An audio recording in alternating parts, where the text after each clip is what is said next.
જૂનાગઢ જિલ્લા આમ આદમી પાર્ટીમાં સ્વરાજની ચૂંટણી ઉંબરે આવીને ઊભી છે ત્યાં જ ભડકો. એસસી સેલના જિલ્લા પ્રમુખનું રાજીનામું.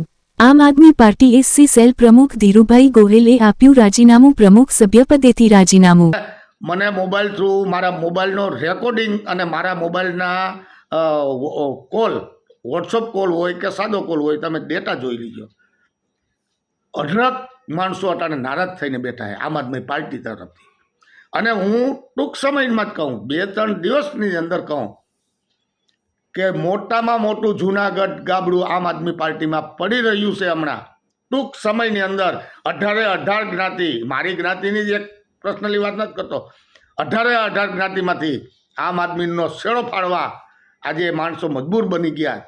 ત્યારે આજે ધીરુભાઈને આ વિડીયોના મારફતે દરેક જનતાને આ સંદેશો પુગાડવા માટે કે એક બાજુથી પાર્ટી એમ કહે કે કોઈના પૈસા લેવા નહીં, અને બધાના વ્યૂ લીધા પછી પાર્ટી નક્કી કરશે કે આ માણસ ઉમેદવાર થવા લાયક છે, એને ઉમેદવારી પત્ર દેવાનું.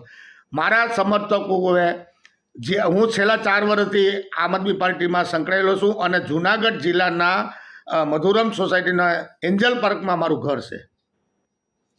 તો મેં દાવેદારી નોંધાવી વડાલ સીટ માટે. વડાલ સીટ માટે મેં દાવેદારી નોંધાવી. મારી કોઈ હરીફમાં કોઈ માણસ નહોતો. 5 દાવેદારો છે આજુબાજુ, એટલે હું સ્થાનિક જ કહેવાઉં. એક બાજુ યુવનગર છે, એક બાજુ વડાલ સીટ છે, વૈષ્મા સેન્ટરમાં હું રહું છું. આજે ગોપાલભાઈના કહેવાથી મેં જે તે વખતે મેં કીધું હતું કે અમારા સમર્થનોને આ એક અમારે એક મોકો મળ્યો છે, તો તમારા કહેવાથી જો સપોર્ટ સાથ સહકાર આપો તો ઉમેદવારી નોંધાવું.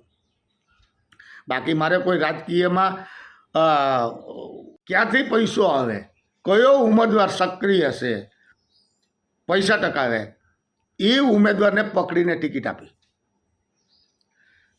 આજે અમે 2018માંથી આ પાર્ટીને મજબૂત કરવાનું કામ જ્યારે અમે કરતા હોય અને નાનાથી નાના કાર્યકર્તા સુધી અને ડોર ટુ ડોર ઘરે ઘરે જઈને આમ આદમીનો પ્રચાર અમે કર્યો હોય અને પાર્ટી આજે મોટી ને બહોળી થઈ હોય, ત્યારે અમારા જેવા પાયાના કાર્યકરોની ટિકિટો કાપી નાખવામાં આવ્યું. અને આ ગુજરાતના ટોટલ જિલ્લા પંચાયત, તાલુકા પંચાયત કે નગર મહાનગરપાલિકાની ચૂંટણીમાં આજે અમને ખૂબ જ એમ કહેવાય છે કે અમે એક બહુ નારાજ થઈ ગયા છે કે આ જે સંગઠનના 4-5 માણસો છે, ગોપાલભાઈ ઇટાલિયા, મનોજ સોરઠિયા ને આ અહીંયા જૂનાગઢનું આખું જે કમાન સંભાળીને બેઠા રાજુભાઈ બોરખતરિયા, એના મળતિયાઓને ટિકિટ પહેલાં આપી. પછી અમુક મારી પાસે બધી જાતના ખબર છે, મને ડેટાની બધી જાતની ખબર છે, પૈસાનો પેલો તોડ કરીને ટિકિટ વિતરણ કરવામાં આવી અને જૂનામાં જૂના કાર્યકર્તાને નારાજ કરી દીધા અત્યારે. તો મિત્રો, હું તો નહીં કહું, પણ હું 89 વિધાનસભા માંગરોળ માળિયામાં હું આવું છું અને અહીંના પણ મેં સર્વે જોયા કે એના નજીકના માણસોને ટિકિટ આપી. અમુક પાયાના કાર્યકર્તા, જૂના જે કાર્યકર્તા હતા, અમારા બાબા સાહેબના પાછા અમારા પાર્ટીમાં એવી ચર્ચા થઈ કે બધાના વ્યૂ લીધા પછી ટિકિટ. તો હું તો જિલ્લા પ્રમુખ છેલ્લા 4 વર્ષથી છે અને એસસી સેલનો છે. તો જ્યારે એસસી સેલમાં બાબા સાહેબના સંવિધાન પ્રમાણે જે અમને અનામત આપવામાં આવી છે, તો આરોગ્ય અને શિક્ષણ બાબતના મુદ્દામાં લઈને અમે ઘરે ઘરે જઈને પ્રચાર કર્યો. ત્યારે આમ આદમી પાર્ટીમાં આ જે અટાણે પ્રવાહ વધ્યો ને, એ પાયાના કાર્યકરોને લીધે વધ્યો. આજે તમે એ પાયાના કાર્યકરોને ડિલેટ મારી અને ચૂંટણીને જીતવાના લાવમાં આ સમાજોને 3 સમાજને એક સાઇડલાઇન કરી અને પોતાના મળતિયાને જે ટિકિટો આપ્યું છે, એ તમારું સપનું હરગીજ સાકાર નહીં થવા દઈએ. આ હું વધારે નથી કહેતો, પણ આ સ્થાનિક સ્વરાજ્યની ચૂંટણી પૂરતું કે તમે ઉમેદવાર જોઈજો અને પછી તમે મતદાન કરજો.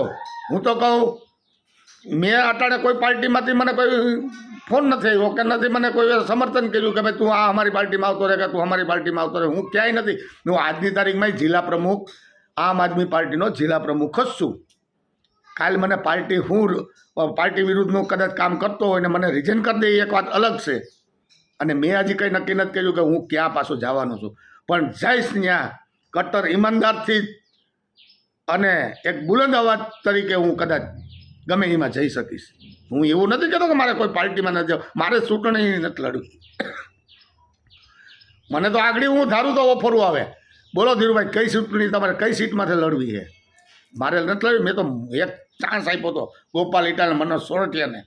મનોજ સોરઠિયા તો ભાઈ મનોજ સોરઠિયા છે, એ તો ચાણક્ય બુદ્ધિ છે. ક્યાં ગઈ ચાણક્ય બુદ્ધિ આમાં? તમારા પગમાં તમે કવાડા મારો છો અત્યારે હાલમાં, તમારા જ પગમાં તમે કવાડા મારો. કઈ રીતે તમારી આ મને ખ્યાલ હતો, મને વિશ્વાસ હતો, મને ગૌરવ પણ હતો કે જિલ્લા પંચાયતની સ્થાનિક સ્વરાજ્યની ચૂંટણીમાં આમ આદમી પાર્ટીનો વિજય થશે.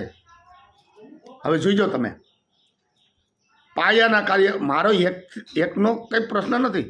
પાયાના કાર્યકરોને 18 વોર્ડમાંથી ડિલેટ મારી દીધા છે.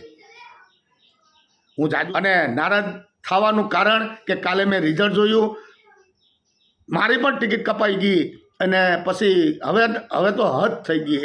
જાગૃત પબ્લિકને કરવા માગું છું. તો મિત્રો જય હિન્દ, જય ભારત, જય સંવિધાન.